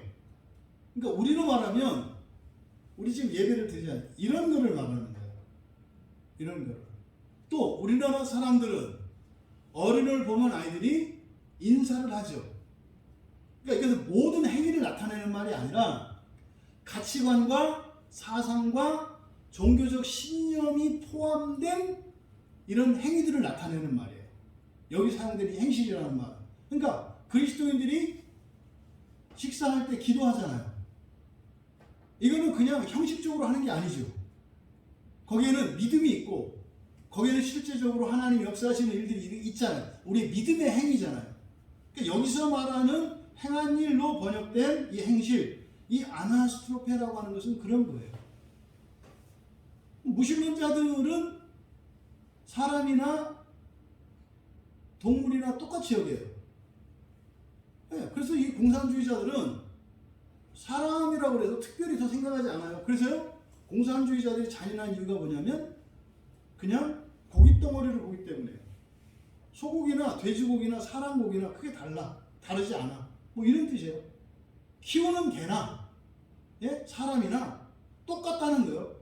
죽으면 똑같은 거예요. 뭐 동물 시체나 사람 시신이나 똑같다. 이게 공산주의자들이 가지고 있는 유물관에 입각한 인간론이거든요. 그러니까 그 사람들이 무지막지. 그래서요, 공산주의자들이 성적으로 타락하고요. 뭐 죄송하지만 우리나라 운동권이라는 애들 옛날에 그랬어요. 옛날에 운동권 들어가면 여자애들이 맨신하는 게 여러 남자들하고 같이 사는 거예요. 왜요? 동지가 되기 위해서. 이게 남녀 평등이에요. 남녀 평등. 왜 남자만 그러냐? 여자도 그래야 된다. 이게 성평등이다. 이런 거고요. 근데 지금 뭐예요? 아니 뭐 남자 여자 뭘 따지냐? 아무나 이래. 그래서 얘들이 뭐 양성평등 이래가지고 동성애자 이렇게 하는 게 뭐예요? 그거나 고기 덩어리 똑같이 이런 생각을 갖고 있기 때문에 그러는 거예요. 그 인권 이런 게 아니에요. 그러니까 그런 것들을 행실이라고 한다. 그러니까 어떤 구체적인 행위를 말하는 게 아니에요. 거기에는 가치관과 신념과 사상과 종교적인 이런 교리들이 담겨 있는 이런 행실들을 말해요. 그러니까 지금 여기서 말하는 것은 그런 거죠. 바울 사도가 지금 그러니까 옛날에 유대교에 있을 때 했던 그게 다 그런 거예요. 그거는 나 자체였다는 거예요. 나를 행한 일을 해서 뭐예요? 그 행실과 나를 뗄 수가 없어. 그리고 이 행한 일이라고 하는 말 자체가 그런 의미야. 신념을, 가치를 나타내는 그런 행위야. 이게 지금 뭘 지금 강조하려고 하는 건지 아시겠죠? 그러니까 지금 과거에 유대교인으로 있을 때 자신의 행실과 자신의 신앙은 뭐였다는 거예요? 일체였다는 거예요. 일체였다. 그냥 빈틈도 없이 일체였다 이 말이에요. 예. 그만큼 바울은요 확신이 있었다고요. 확신이. 그가 했던 일들이. 그러니까 무서운 거죠. 그러니까요. 그런데 지금 돌아보니까 뭐예요? 너무나 후회스럽고 너무나 어리석고 엉뚱한 짓이었다는 것을 동시에 나타내요. 그때는 너무나 훌륭한 일이고 너무나 확실한 일이고 너무나 가치 있는 일이었는데 지금 보니까 너무나 정반대. 이 마음이 느껴지십니까? 그냥 산다고 살았는데 난 살려고 살았는데 죽는 길로 갔어요. 기가 막힌 얘기 아니고 사기당했을 때 열심히 했는데 보니까 모든 게 사기였어. 마지막에 그걸 깨달았을 때 이때요 사람이 막 목숨을 끊고 그러잖아요. 바울이 실제로 그랬다니까요. 바울이 그때의 일을 지금 나타내는 겁니다. 그러면 그때 유대교에 있을 때의 일은 어떻다? 그 일 자체가 나의 확신과 나의 신앙과 나의 전 인격이었고 내 생각, 믿는 것, 행한 것 일체였다는 거예요. 일체였다는 거예요. 뗄래야 뗄 수 없는 거예요. 그만큼 확실하고 틀림없었다는 거예요. 이게 오늘날 사람들이 뭐예요? 돈만 있으면 된다는 거죠. 오늘날은 그런 거예요. 돈만 있으면 된다. 그러니까 막 돈만 벌기 위해서 수단방법 가리지 않고 그렇게 살던 사람이 어느 날 폭삭 망하고 보니까 뭐 이런 게 그 딱 그 1,000억까지 벌었던 우리 옛날 아버님 그 전공했던 그 집사님 생각이 나는 거예요. 야, 뭐 그럼 되는 줄 알았더니 영원할 줄 알았더니 뭐 그런 거죠. 요즘 잘 계시는지 모르겠어요. 다시 오세훈이 시정됐는데 그때 지키기만 했더라면 몇십 조가 됐을 텐데 지금 그럴 거거든요. 그런데 망하고 보니까 와 엄청난 거죠. 요걸 지금 얘기하는 거예요. 하지만 지금은 어떤 거예요? 사실은 그때가 달라요. 왜? 지금도 유사해. 뭐가? 확신하기는. 그때도 확신했었고 지금도 확신했었는데 그러니까 그러잖아요. 뭐 언니가 옛날에도 확실하다고 해서 갔는데 아니라며. 그러니까 이번도 또 확실하다는데 또 아니면 어떻게? 뭐 이제 이런 거죠, 이런 거. 이게 바울이 그거 아니라는 거예요. 아니 그때 나 확신했던 거 맞아. 그런데 아니었던 거 맞아. 근데 지금은 진짜거든. 그럼 듣는 사람 입장에서는요. 그래 무슨 말 하려는지 알겠는데 옛날에도 그랬다니까. 그러니까 옛날에도 그랬는데 아니라고 했으니까 또 오늘도 기라고 하지만 또 언젠가 아니라고 할 수 있지 않느냐. 이게 굉장히 설득력 있잖아요. 그러니까 이게 지금 바울도 그걸 아는 거예요. 그러니까 지금 이거를 지금 돌이키려고 이렇게 말을 하는. 맞아. 옛날에 내가 확신했었어. 그랬었어. 정말 그거는 내 진심이었고 뭐 이렇게 얘기를 하는 거예요. 하지만 그때 일은 정말 아무것도 아니었다. 그러면서 자신이 했던 일을 두 가지로 설명하고 있어요. 내가 그때 했던 일 뭐예요? 하나님의 교회를 심히 박해했다. 그리고 하나님의 교회를 심히 멸했다. 이게 두 가지로 설명을 해요. 그러니까 교회를 박해했다, 멸했다.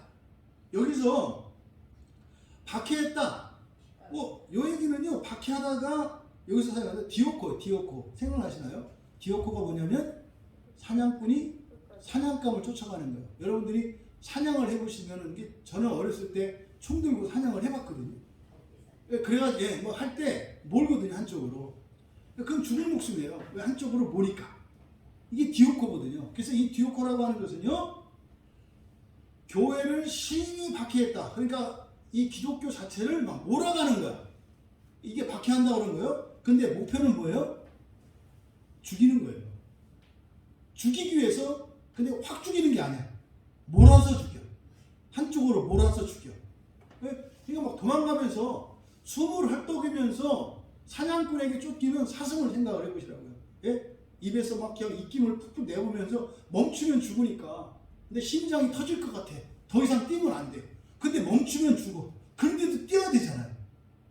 뛰어가다 죽을지언정 사냥꾼한테는 못 붙잡히잖아요. 이게 박해요. 이게 디오코예요. 어마무시하죠. 그러니까 이럴 수도 없고 저럴 수도 없는. 근데 도망가야 되는. 이게 지금 박해했다. 그러니까 사실은 뒤에 멸했다. 이 멸했다. 포르테오거든요. 이 포르테오는 죽이는 거예요. 죽이는 거. 그러니까 단계를 둘로 나눈 거죠. 박해하는 것과 죽이는 것. 그러니까 사냥으로 말하면 막 북치고 꽹가리 치고 해가지고 저쪽 막다른 길을 몰아. 이게 박해하는 디오코 하는 거예요. 그리고 마지막에요. 싸그리 그물로 잡아서 다 죽이는 거예요. 그러니까 이 두 단어가요. 이 바울 사도가 했던 일을 이 두 단어로 하는데 아마 여러분이 이걸 쓴다고 생각을 해보세요. 여러분이 과거에 했던 악한 일을 이걸 써야 되는데요. 이 딱 두 단어로 나타나는 거예요. 두 단어. 박해했다. 디오코. 막 추격하면서 괴롭혔다는 거예요. 그리고 마지막에는 죽였다는 거예요.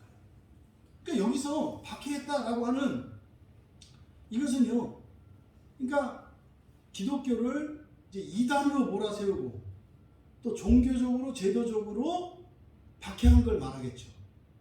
기독교인들로 하여금 불안에 떨게 만들게 하고 막 무덤 속으로 들어가게 만들게 하고 눈치 보면서 살게 만들게 하고 막 두리번 하면서 절대로 편안히 잠 못 자게 하려고 이렇게 심리적으로 제도적으로 사회적으로 괴롭혔던 이런 거를 말하죠. 막 법을 만들고 하는 이런 일을 했을 거니까요. 그 다음에 멸하다라고 하는 것은 그러니까 이제 바울이 한 일을 보면 사도행전 7장 58절과 8장 3절에 보면은 바울 사도가 한 일을 기록해 놨어요. 그래서 사람 죽이는데 증인 역할을 해요. 사형시킬 때 2명의 증인이 있어야 되거든요. 그 증인 역할을 해요. 사람 죽이는 일이 쉽지 않거든요. 우리나라에도 지금 사형수가 사형 집행 안 된 사형수들이 여기 많거든요. 근데 대통령들이 제일 하기 싫어하는 게 사형 집행이에요. 사람 죽이는 게 좋겠어요. 그래가지고 지금 뭐 밀려 있어요. 사형 집행에. 아무도 시키기 싫어요. 원래는 누군가가 우리나라 국민 중에 누군가가 법무부 장관을 고발하면 법무부 장관 잡혀가게 돼 있어요. 왜냐하면 법무부 장관은 판결이 나오면 즉시 사형을 집행해야 맞거든요. 근데 지금 안 하고 있는 거예요. 사실 법적으로 이 직무유기예요. 이게 몰라서 그렇지 누군가가 이렇게 법무부 장관을 직무유기로 고발하는데 직무유기가 뭐예요? 사형 집행을 하지 않는 거 이렇게 하면 걸려 들어갈 가능성이 매우 많아요. 근데 못해요. 그렇게 싫은 거예요. 사람 죽이는 일은. 그게 깨림직한 거라고요. 근데 바울은요. 자청해서 했어요. 그러니까 앞에서 자기가 한 일이 종교적 확신과 신념에 참여했다는 게 무슨 말인지 아시겠죠? 무서웠던 사람이에요. 기독교인들한테는 저승사자예요. 어마어마했던 사람이거든요. 그랬던 사람이 또 8장 3절에 보면은요. 집집마다 들어가가지고 남녀를 끌어다가 옥에 가뒀다 그래요. 무슨 말이에요? 막 두드려가지고 뭐 광야교회 교회 붙어 있어. 막 두드리는 거예요. 다시 교회 다니지? 아니요, 이거 옛날 사람이 살던 사람이 하던 거예요. 소용없어. 왜 안 됐어? 그래가지고 경찰 잡아서 감옥에다 가뒀다는 거예요. 뭐 교회 떼내도 이거 교회 자국이야. 그래 이게 바울이 했던 거라고 사도행전 그 7장 끝에하고 8장에 그렇게 기록해놨어요. 그것을 바울 사도가 지금 박해했다. 심히 박해했다. 심히 멸했다는 말로 자기의 삶을 고백하고 있는 거예요. 근데요, 두 동사 둘 다 미완료 시제. 미완료 시제가 의미하는 바 아니죠. 미완료 시제의 의미를 아시죠? 계속되는 거예요. 그때 바울은 어땠다는 거예요? 잠시도 쉬지 않고 그 생각을 했다는 거예요. 그 일을 했다는 거예요. 이렇게 나타내요. 그러니까요, 자기가 그 유대교인으로 살았던 그때의 삶이 얼마나 무시무시하고 끔찍했던 삶인가를 정직하게 여기서 고백하는 거예요. 마찬가지로 이런 철저한 과거에 대한 반성과 후회를 통해서요. 사실은 현재의 삶을 드러내려고 하는 거잖아요. 그죠? 어쩌면 바울이요. 예전에 누구보다도 치열하고 열심히 살았기 때문에 이게 더 컸을 거예요. 왜냐하면 옛날은 악을 향하여 갈 때 열심을 내면 악이 커지거든요. 그러니까 바울은 그랬을 거예요. 차라리 내가 그때 그냥 좀 덜 떨어지고 게으르고 뭐 이렇게라도 하고 수업이라도 좀 빼먹고 숙제도 안 하고 선생님한테 맨날 손바닥 맞고 이랬더라면 하는 마음이 없지 않아 있었을 거예요. 네? 근데 그 악한 일을 하는 데 있어서 내가 그렇게 뭐 열심히였던가 뭐 이런 거잖아요. 그런데요, 놀라운 사실은 과거에 잘못된 길에서 죄를 짓는 일에서 이렇게 행했던 열심, 이거를 도덕적 열심이라고 해요. 도덕적 열심. 인간적인 노력. 그것을 이 사람이 신앙을 가지게 되면 하나님께서 과거에 악한 일에 내었던 열심도 선한 일에 낸 열심으로 예수님이 바꿔주신다는 거 아닙니까? 그래서요, 열심히 사는 일은요, 선해요. 물론 방향이 바꾸면은 아주 큰 악이 되는데, 근데 예수 안에서는 그것을 하나님께서 닦아주세요. 여러분이 과거에 무엇인가를 위해서 열심히, 그러니까 예수 안에 돌아온 사람들은 여러분이 과거에 도둑으로서 열심히 하는 도둑이었다면 그때 열심도 하나님께서 선한 것으로 바꿔주신다. 근데 그때 도둑이었는데 게을렀다면 그건 여전히 악한 것이다. 근데 물론 돌아오지 않았다면 그게 좀 죄를 덜 짓는 길이지만, 그래서 이런 도덕적인 열심과 인간적인 노력도 신앙 안에 신앙이 회복되면 하나님께서 선한 것으로 거룩한 것으로 바꿔주신다는 거. 그래서 절대로 열심히 살아가는 사람에게 손가락질할 수 없어요. 근데 종종 교회 안에서 그런 일이 있어요. 열심히 살지 않는 사람들이 열심히 사는 사람을 정죄하는, 뭐로? 신앙의 이름으로. 그러니까 빈둥거리는 그리스도인이 열심히 사는 비그리스도인들을 조롱해요. 너 한번 그래봐라. 넌 지옥 간다. 너가 갔어. 그렇게 빈정거리는 너는 틀림없이 지옥행이야. 저 사람은 돌아오면 하루아침에 바뀔지 몰라요. 뭐 쉽지는 않겠습니다만 돌아오면 그게 바뀌어요. 그래서 이걸 신앙 안에서는 인간적으로 열심히 살았던 이런 도덕적 선도 선한 것으로 바꿔주신다는 것을 잊으시면 안 돼요. 그리고 나서 이제 14절에 내가 동족 중 여러 연ገብ자보다 유대교를 지나치게 믿어 내 조상의 전통에 더욱 대하여 더욱 열심히 있었으나, 여기서 이제 우리말 성경에서는 다분히 이제 유대교로 살았던 이것을 좀 부정적으로 얘기하잖아요. 그래서 밑줄 쳐보세요. 지나치게 믿어라고 하는 이 말에 밑줄 치세요. 이게 프로콥토라는 말이거든요. 프로콥토라고 하는 것이 예수님이 자랄 때 누가복음 2장 53절에 자라다라고 되어 있어요. 자라다. 그래서 이 프로콥토가 또 로마서 13장 12절에는 가까웠다 이렇게 되고, 디모데후서 2장 16절에서는 점점 나아가다 이렇게 번역되어 있거든요. 근데 이 프로콥토라고 하는 게 뭐냐면, 이제 농사를 지시는 분들은 하라면은 모를 수도 있겠다. 피하고 벼를 구분할 줄 아니? 피하고 벼.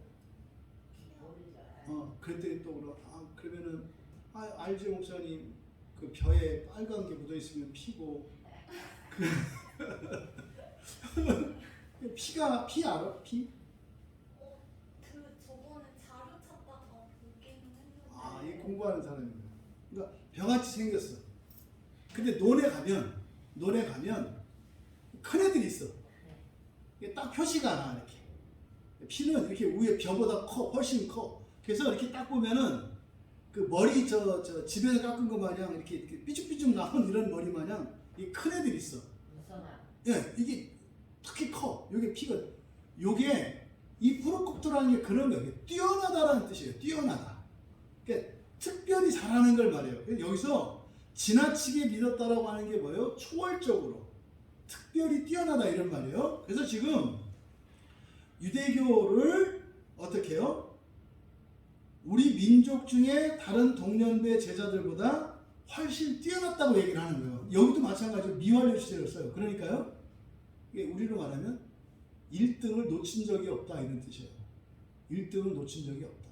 그런데 유대교라는 말 자체가 경멸적인 언어라 그랬잖아요. 그러니까 말하자면 우리로 말하면 살인, 강도, 도둑질이에요. 극단적으로 말하자면 내가 과거에 강도였는데 강도에서 강도짓 할 때 1등이었어 이렇게 얘기를 한 거예요. 그래서 이게 부정적인, 유대교라는 말이 부정적인 의미를 가지고 있기 때문에 우리말에서 지나치게라고 번역을 한 거예요. 원래 뜻은 매우 뛰어나다는 뜻이에요. 근데 그때 동년배들 중에서 매우 뛰어났다. 그러니까 이거는 사도행전 22장 3절에 보면 가말리엘의 제자로서 그 율법에 엄한 교육을 받았고 하나님께 대해서 특별한 열심이 있었다 뭐 이렇게 얘기를 하거든요. 그러니까 굉장히 열심히 하고 굉장히 잘했던 사람이라는 것을 말하는 거죠. 또 빌립보서 3장 5절에서는요 히브리인 중에 히브리인이다 그래요. 히브리인 중에, 그러니까 성경에서 무엇 중의 무엇이라는 말은 최상급 표현이에요. 베스트 오브 더 베스트 이런 뜻이거든요. 그러니까 히브리인 중에 히브리인, 최고 중에 최고. 실제로 바울이 그 유대인들로 치면 0.0001% 상위 0.001%에 속하는 사람이었어요. 이 히브리 바울이라고 하는 사람이. 그것을 히브리인 중에 히브리인이다 이렇게 자기가 고백을 하죠. 또 심지어 빌립보서 3장 6절에서는요 율법의 의로 흠이 없는 자라 그래요. 굉장한, 이거는 거짓말이 아니에요. 율법의 의로는 흠이 없는 자. 이게 무슨 말입니까? 난 단 한 번도 율법을 어긴 적이 없다는 거예요. 이 613가지 율법 어긴 적이 없다고요. 그런데요, 율법을 지킨 사람이 없다고 목사님들이 얼마나 얘기하는지 몰라요. 여러분, 사람은 율법을 지킬 수도, 아니 바울이 다 지켰다고 이렇게 얘기를 했는데 바울의 말을 안 믿어요? 이게 지금 빌립보서 3장 6절이 그 말이에요. 율법의 의로는 흠이 없었다는 게. 율법 지킬 수 있어요, 여러분. 그러니까 자꾸 교인들이 뭐예요? 하나님 말씀 지키지 않는 거를 정당화해요. 그러니까요, 더 열심히 더 거룩하게 살지 못하게 만들어요, 교회에서. 아니 원래 뭐 죄인 아닌 사람이 없다네. 아 원래 다 지킨 사람은 없다네. 아니 원래 또 뭐 한 번씩은 뭐 그런 거 잘못하는 거라네. 아니라니까요. 목표가 이미 낮잖아요. 목표를 낮춰놨잖아요. 자꾸 이 세상에서 편안하게 사는 게 복음인 줄 알고 그렇게 가르쳐놓은 거죠. 그거 아니에요. 바울이 그런 거예요. 율법에 의로는 흠이 없다. 한 번도 나는 율법을 어긴 적이 없다.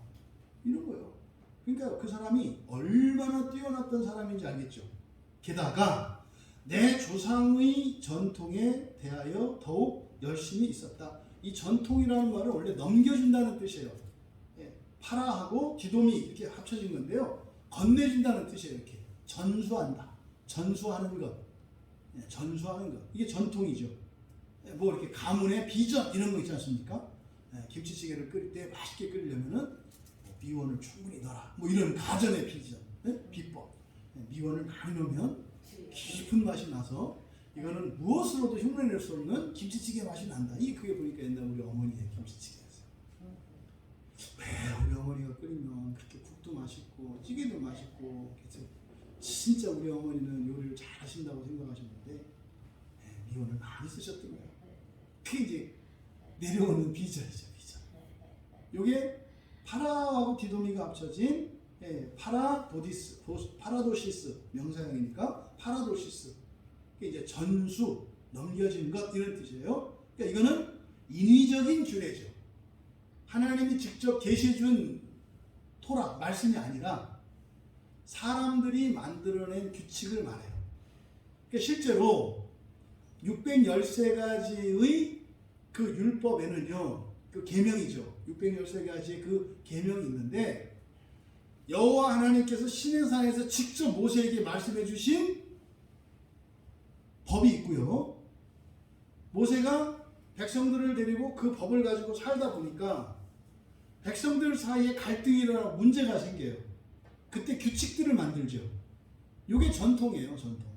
그래서 모세의 율법 중에는 하나님께서 직접 주신 그런 계명이 있고 또 하나는 모세에게 하나님께서 지혜를 주셔서 만들어낸 규칙들이 있어요. 이런 것이 합쳐져 있어요. 그래서 613가지의 계명 안에는 하나님이 직접 주신 계시의 말씀도 있고 모세의 지혜를 통해서 모세로 하여금 계명을 만들도록, 이게 지금 재창조잖아요. 재창조의 삶이잖아요. 하나님의 법을 만드는 그런 여지를 주셨어요. 이게 전통이에요. 그래서 전통이라는 것은 무조건 나쁜 게 아니에요. 이것이 하나님의 뜻에 부합하냐 사람의 뜻에 부합하느냐가 중요하죠. 그러니까 하나님의 뜻에 부합하는 전통이 있고 사람의 뜻에 부합하는 전통이 있는 거예요. 그래서 전통 자체가 나쁜 건 아니에요. 그래서 우리가 지켜야 할 전통이 있고 지키지 말아야 할 전통이 있어요. 근데 지금 여기서 말하는 내 조상의 전통은 어떤 거겠어요? 하나님의 말씀과 상관이 없는 전통을 말해요. 네? 뭐 안식일을 지킬 때 10걸음, 11걸음 이상 가지 마라 뭐 이런 거. 그래서 11걸음 가서 멈췄다가 또 다시 11걸음 가고 또 멈췄다가, 이거 말도 안 되는 이런 거. 차라리 집안에 있든지 그럴 것 같으면. 네? 그 11걸음에 한 번씩 쉬면은 뭐 주일을 주일 성수를 범하지 않는 거고, 그리고 뭐 주일날 안식일이죠. 그 사람들은 안식일날 엘리베이터 자동으로 열렸다 닫혔게 해서 가가지고 이렇게 자동으로 열리는 문 타고 자동으로 닫히는 거 타면 안식을 범하는 게 아니고 자기가 버튼을 누르면 안식을 범하는 거고, 그 말도 안 되는 이런 것들이 뭐예요? 이런 것들이 이걸 장로들의 유전이라고 해요. 예수님이 이 바리새인과 서기관들에게 나무라셨던 게, 너희들이 장로의 유전을 가지고 하나님의 계명을 어긴다 그래요. 장로들, 사람이 만든 법을 가지고 하나님의 계명을 어긴다. 이게 이제 마태복음 15장 5절과 6절에 그리고 마가복음 7장 5절에서 13절에 나오는 게 고르반이라고 하는 장로들의 유전에 대해서 말해요. 그러니까 고르반이 뭐냐면 이런 거예요. 어머니가 왔어요. 애비야, 집에 쌀이 떨어졌다. 그랬더니 아이고 저기 핸드폰 비싼 거 있네. 저것 좀 팔아서 너 거는 좀 이렇게 좀 덜 좋은 기계로 쓰고 그거 가지고 우리 쌀 한 말만 좀 팔아주면 좋겠다. 그럼 큰일 났네요. 이게 중고로 팔아도 한 10만 원 받는데, 그러니까 이제 그때 얘기하는 거예요. 어머니 죄송해요. 저도 그러고 싶은데요. 이거 제가 하나님께 드리기로 했어요. 이게 고르반이에요. 이거 하나님께 드리기로 한 거예요. 그러면요, 사람은 하나님께 드리기로 한 것은 사람이 취할 수가 없어요. 그러니까 어머니가 어떻게 해요? 아이고 장하다 우리 아들. 야, 너는 이런 가운데서도 그걸 하나님께 드렸구나. 그래, 뭐 할 수 없네. 뭐 조금 더 내가 물 마시고 살지. 어머니 저도 마음이 아픈데 어떻게 하면 좋죠? 아니 뭐 돈이 없는 걸 할 수 없지 하고 돌아가요. 그 이제 아내가 막 나와요. 그 고르반이라 그랬어? 고르반에서 큰일 날 뻔했다고 산지 얼마 안 됐는데. 고르반이라고 하는 장로들의 유전을 가지고 부모를 하나님과 같이 공경하라고 하는 제5계명을 범했죠. 이런 일들이 일어나는 거예요. 이런 일들이 오늘날도 교회 안에서 얼마나 많이 일어나는지 몰라요. 사람들의 생각으로, 시대의 사상으로 가족의 질서를 무너뜨리고 성경의 질서를 무너뜨리는 일들이 얼마나 많은지 몰라요. 이런 일들이 계속 일어나잖아요. 여기에서 자유로울 수 있는 사람은 아무도 없어요. 아무도 없어요. 그러니까 이 장로들의 유전은 그 유대인들만의 문제가 아니에요. 오늘날 그리스도인들 안에서도 이런저런 전통들이 생겨나가요. 이게 뭐예요? 보고 배운 거죠. 사람들한테. 보고 배운 거. 그것이 어떻게 해요? 우리의 신앙의 본질인 하나님의 말씀에 대적하는 일들이 일어난단 말이에요. 그래서 이 전통이라는 것을 완전히 무시할 수는 없어요. 지켜야 되는 것이 있고 버려야 되는 것이 있어요. 그래서 바울 사도께서 골로새서 2장 8절에서 사람의 전통에 대해서는 경계하세요. 하지만요, 고린도전서 11장 2절에서는요, 바울이 전해준 전통을 잘 지킨다고 칭찬을 아끼지 않아요. 그러니까 성경에 없는 건데 이게 무식한 얘기예요.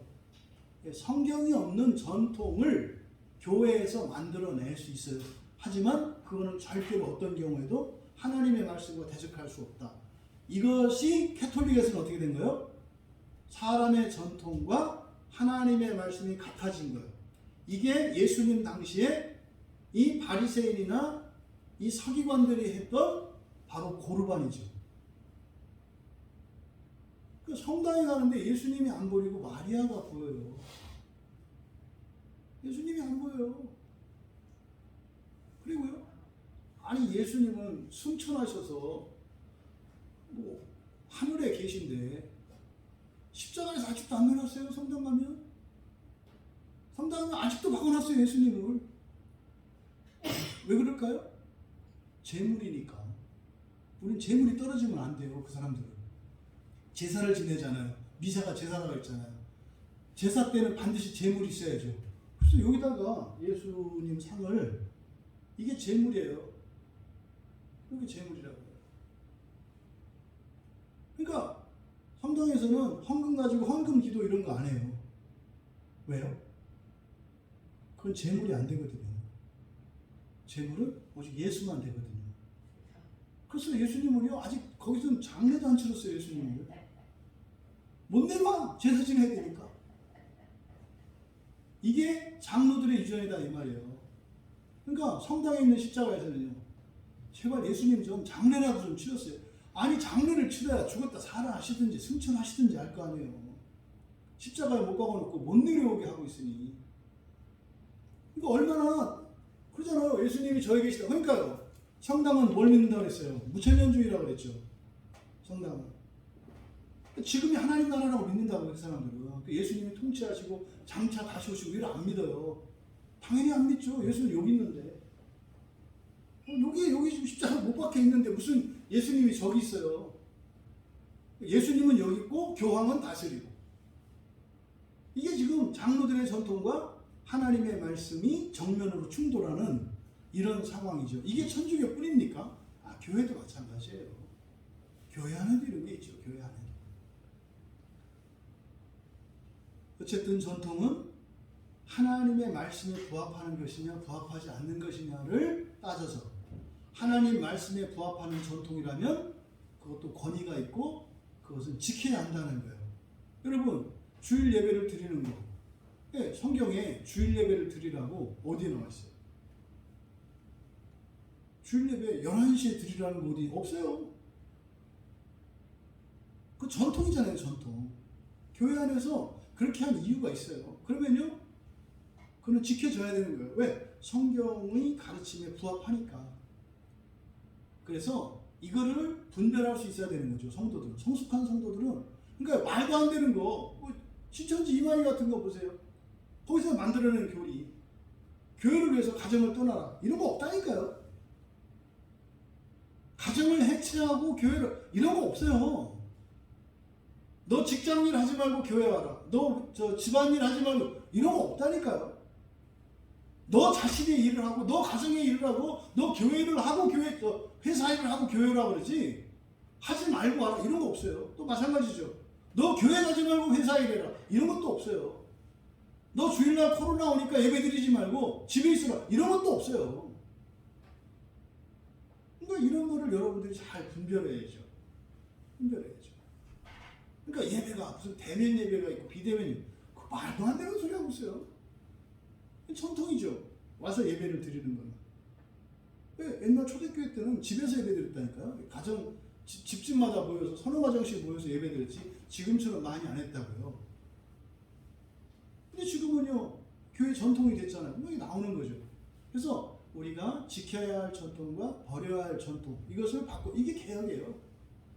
말도 안 되는 이런 전통들을 없애버리고 그리고 새로운 전통들을 성경 말씀에 부합하는 전통들을 세워서 성도들이 범죄하지 않도록 지켜가야 하는 거죠. 이게 성도들의 살아가는 방식이죠. 하지만 그는 내 조상의 전통에 대해서 더욱 열심히 있었다. 그래서 한 게 뭐였어요? 기독교인들을 박해하고 멸한 거였잖아요. 지금 이단들이 막 그 기성교회 와서 막 난리치고 하는 거 옛날에 바울이 했던 일이거든요. 하나님의 교회를 박해하고 멸하는 거. 근데 이게 계시록에서 또 예수님이 말씀하신 종말의 때 나오잖아요. 그리스도인들이 하나님의 교회가 박해를 당할 거라. 그 말도 안 되는 저런 것들한테 이건 박해를 당하는 게 아니지. 자초하는 거지. 여러분 자신 있으세요? 신천지 여기 오면? 신천지가 오면 여러분한테 성경 갖고 얘기하지 않아요. 굉장히 은혜롭다고 얘기해요. 야 목사님 정말 은혜롭다. 우와 가슴이 시원해지고 묵은 찌증이 내려간다. 교인들끼리 이간질 시켜요. 신천지 가르치는 목사님 말 갖고 토달지 않아요. 교인들끼리 이간질 시켜요. 싸우게 만들고 분란을 일으키게 만들고. 왜요? 교리 갖고 해봐야 교회 사람들이 성경을 몰라서 못 알아듣거든요. 갖고 안 해요. 누구 트집 잡고 이렇게 해서 싸움질하는 거죠. 그러니까 이제 그런데 복음 안에 있는 복음의 핵심은 하나 되는 거 아니야? 하나 되는 거. 그렇죠? 새로운 사람인데 벌써 누구 욕해. 그 자체가 이단 짓이에요. 그거 알아채는 거예요 그냥. 그럼 저한테 얘기하지 않겠어요? 누가 뒷담한다고? 그럼 제가 불러서 얘기하지 않겠어요? 왜 그러냐? 얘기하지 않겠어요? 금세 드러나죠. 신천지를 사람들이 두려워하는 이유는 교회가 하나 되어 있지 않기 때문에 그래요. 하나 되어 있지 않기 때문에 어디를 비집고 들어올 허점들이 많아서 아예 못 들어오게 하는 거죠. 여러분, 이 조상의 전통이 오늘날 교회 안에 약점이 되어 있어요. 왜? 이거 고치려고 하지 않으니까. 하나님의 말씀 안에서 복음 안에서 우리는 하나 되어야죠. 여러분, 바울 사도께서 과거 하나님의 교회를 박해하고 멸했던 자신에 대한 고백을 왜 했어요? 이거는 자기 과거사를 이렇게 말하려고 한 게 아니에요. 복음을 증거하기 위해서 한 거예요. 종종 교회 안에 이상한 일들이 있거든요. 뭐냐면 자꾸 과거를 이야기하게 시켜요. 과거를 우리가 얘기하는 것은요, 하나님이 나를 구원하신 것을 전하려고 하니까 안 할 수 없어서 하는 거지. 쓸데없이 과거 얘기할 필요 없어요. 아무 이유, 그 과거는 어차피 우리 과거도 아니잖아요, 그죠? 그 기억 속에 있지만 내 과거가 아니잖아요. 바뀌었잖아요. 근데 이렇게 마치 과거에 있었던 부끄러운 일들, 죄 지었던 일들을 다 얘기를 해야 정직한 것처럼 그게 뭔지 모르는 거죠. 그게 지금 우리나라에 저기 뭡니까? 그 복음학교라고 하는 그곳, 그 다음에 요 너머에 있는 뭐 여자 목사님이 하는 그 교회. 근데 지금 그런 교회들이 많이 늘고 있어요. 그거 막 퍼져가지고 그렇게 하면 교회가 커지는 줄 알고 주일날만 되면은 나는 이번 주일에 아버지가 미워서 죽이고 싶었다. 이런 얘기를 하면 와 은혜롭다 그래요. 왜요? 정직하다고. 그런 놈들을 꼭꼭 묶어가지고 물속에다가 2분 간격으로 한번 넣었다 뺐다 해야 돼요. 그 얘기를 매주 한다니까요, 매주. 그러다가 이렇게 정상적인 사람이 가서 아니 어떻게 자식이 부모님한테 그런 생각해요? 이 위선자가 틀려. 정직하지가 못해. 그래가지고 못 견뎌요, 그런 사람들은. 그러니까 어떻게 해요? 집에 와서 아버지를 쳐다볼 때마다 나도 미워야 되나? 가만히 생각하니까 또 미운 것도 같고. 그래서 그렇게 돼가요. 아니 제가 이거를요 간증하고 다니더라니까요. 이게 그 세종에 우리 집사님 그 교회도 거기 부교육자가 와서 그런 간증을 했대요. 그 교회를. 제가 깜짝 놀랐어요. 그거 말도 안 돼요. 말도 안 돼요. 바울 사도가 과거의 일을 이야기하는데 굉장히 절제된 언어로 노골적이지 않게 말하잖아요. 하지만 굉장히 가슴 아프게 말하잖아요. 나는 온 마음과 열심을 다해서 그리스도인들을 박해했습니다. 어느 정도냐면 죽을 때까지 몰아놓고 쪼이고 압박하고 그리고 마침내 죽였습니다. 그런데 쉬지 않고 그걸 노골적으로 얘기하잖아요. 왜? 그 자체가 악한 거니까. 하지만 지금 이 바울 사도가 이 얘기를 할 때는요 굉장히 부끄럽고요 마음이 아파요. 그런데 마음이 돌아서 이 갈라디아 교인들을 돌이키자고 하니 하나님의 은혜를 말하려고 하니까 이야기를 하지 않을 수가 없었던 거죠. 그래서 결국 바울은요 15절에서 그러나, 이제 다음 주 보겠습니다. 그러나 이렇게 되잖아요. 결국 13절과 14절의 삶에 대한 전적인 부인과 부정을 나타내는 거죠. 그러나 옛날에 내가 이렇게 살았지만, 그래서 고린도전서 15장 8절에서는 만삭되지 못하여 난 자, 가장 뛰어났던 사람인데 그때 자기의 모습이 팔푼이었다고 얘기한 거예요. 만삭되지 못하여 태어난 자. 그리고 고린도전서 15장 9절에서는 사도 중에서 가장 작은 자. 빌립보서 3장 8절에서는 옛날의 모든 것을 잃어버리고 배설물로 여긴다고 하잖아요. 배설물. 옛날에 이렇게 가장 뛰어났던 그것, 존경받던 그것. 그리고 디모데전서 1장 15절에서는 죄인 중에 괴수라고 얘기해요. 언제가? 그때가. 나의 그 특심이, 그 뛰어남이 오히려 죄인 중에 괴수였다. 그래서 철저하게 자기를 부인하고 있어요. 여러분, 우리가 바울 사도와 같이 우리가 교회를 박해했습니까? 네. 대답은 네예요. 나는 바울처럼 그렇게 교회를 박해한 적이 없는데 네예요. 네. 여러분이 물론 힘이 있었으면 기독교 전체를 박해했을 것이고, 좀 힘이 있으면 지역교회 하나를 박해했을 것이고, 아무리 안 했어도 여러분이 한 게 있어요. 뭘까요? 여러분 자신이에요. 여러분 자신을 그렇게 못 살게 굴었고요. 정말 죽음에 몰아칠 정도로 여러분 자신을 그렇게 괴롭히고 고통을 주고 스스로 자해하고 가학적인 삶을 사셨어요. 나 자신을 죄의 말을 듣고 성령의 음성을 듣는 게 아니라 소망으로 가는 게 아니라 절망으로 자꾸 밀어넣고 이게 나 자신을 괴롭힌 것, 그것이 여러분들에게는 자기 고백적으로 이게 나와야 해야 돼요. 그렇다면은요, 내가 나 자신을 최소한 괴롭혔다는 점에서 바울이 하나님의 교회를 박해하고 멸하는 것과 하나도 다르지 않다. 이것이 뭐 대단한 영향력을 가지고 있는 바울이 아니라 하더라도 이 세상을 살아갔던 모든 사람들은 주님의 몸된 성령의 전인 가장 기본적인 최초의 단위인 이 몸과 마음을 박해하고 멸하면서 살아왔다는 것을 우리가 깨닫고 고백하고 부인할 수 있어야 합니다. 바울이 이렇게 부인하고 부정했다면 우리는 어떻게 해야겠습니까?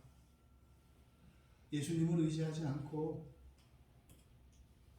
나의 힘으로, 나의 열심으로 내가 자랑 삼았던 이 모든 공로와 자랑들을 부인하고 부정해야 합니다.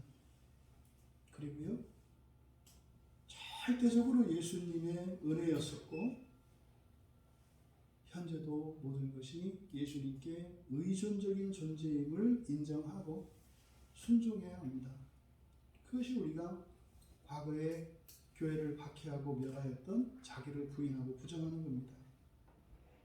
세 번째로 예수를 믿고 예수를 의지하며 은혜를 구하며 살아가는 삶은 충분한 삶인 것을 받아들여야 합니다. 이렇게 하면 여러분들에게 그런 체험이 있어야 돼요. 그 체험을 구하세요. 여러분들에게 하나님의 은혜가 베풀어지지 않는데 하나님을 여러분이 어떻게 사랑할 수 있어요? 우리는 그럴 수 없어요. 뭔가 해주셔야 우리는 사랑해요. 근데 조심할 것은 갈라디아 교인들과 같이 잊으시면 안 돼요. 잊으시면 안 돼요. 한 번의 은혜에서 다음에 더 큰 은혜로 나아가기까지 기간이 필요하고 온갖 시험이 도사리고 있거든요.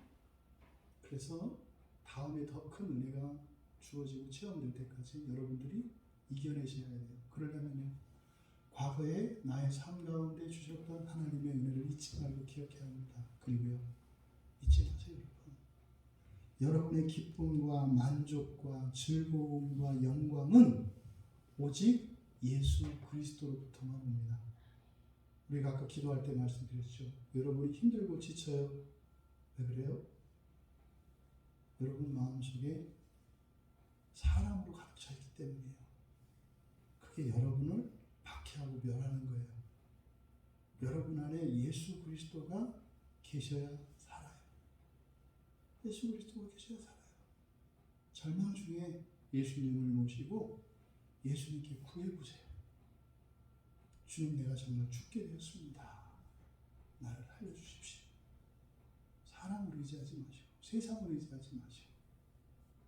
그래서 이 바울 사도가 하나님의 교회를 박해했던 자신을 고백한 것과 같이 최소한 내가 나를, 내 가정을 박해하며 멸하며 살아왔다는 사실을 우리가 깨닫고 정직하게 고백하고, 그래서 이제는 더욱 살리는 인생으로 살아가시길 주님의 이름으로 축원합니다. 우리 잠시 말씀을 생각하며 기도합니다. 하나님, 바울 사도는 정말 능력이 특별한 사람이었고 열심히 특별한 사람이어서 하나님의 교회를 이렇게 박해하고 멸하고 기독교 자체를 위협하는 사람이었지만, 우리가 그만큼은 아니어도 나 자신의 인생과 나와 내 가정을 또 내가 속해 있는 교회를 이렇게 박해하며 멸하며 살아왔던 것은 아닌지 이 시간 깨닫게 하여 주시고, 바울의 고백과 같이 사람의 전통을 따르던 과거의 삶에서 돌이켜 하나님의 말씀을 따라 생명의 인생을 살아갈 수 있도록 은혜를 달라고 우리 같이 기도합니다.